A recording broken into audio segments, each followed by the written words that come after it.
দেশে প্রথমবার Rio virus শনাক্ত হয়েছে। 5 জনের শরীরে এই ভাইরাস পেয়েছে institute of epidemiology disease control and research. শীতকালে রিও ভাইরাসের প্রাদুর্ভাব দেখা দেয়, হাঁচি কাশির মাধ্যমে এটা ছড়ায়। জানা গেছে 1950 সালে বিশ্বে প্রথম রিও ভাইরাস শনাক্ত হয়।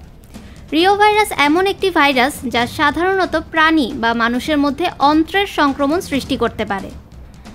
পানির মাধ্যমে ছড়াতে পারে এই ভাইরাস, যা শিশুদের ডায়রিয়া বা জ্বরের সৃষ্টি করে।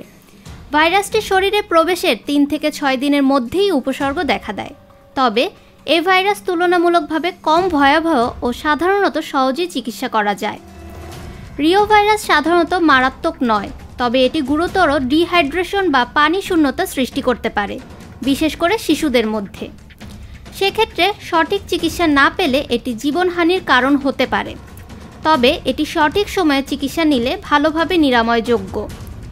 এই ভাইরাস সংক্রমণ কারো কারো ক্ষেত্রে মারাত্মক হতে পারে। সেক্ষেত্রে নিউমোনিয়া এমনকি মস্তিষ্কের প্রদাহ দেখা দিতে পারে। বেশি আক্রান্ত হয় শিশু ও বয়স্করা। হাত ধোয়া, পরিচ্ছন্নতা বজায় রাখা ও খাবারের সুরক্ষা এই ভাইরাসের সংক্রমণ কমাতে সহায়ক। এই অবস্থায় ভাইরাসটি নিয়ে উদ্বেগের কিছু নেই জানিয়ে স্বাস্থ্য বিভাগের পক্ষ থেকে শীত মৌসুমে স্বাস্থ্যবিধি মেনে চলার পরামর্শ দেওয়া হয়েছে। পাশাপাশি শিশু ও বয়স্কদের যত্ন নেওয়ার ওপর জোর দেওয়া হয়েছে। ফাহমিদা বিনতে আনোয়ার, নিরপেক্ষ নিউজ ডেস্ক, ঢাকা।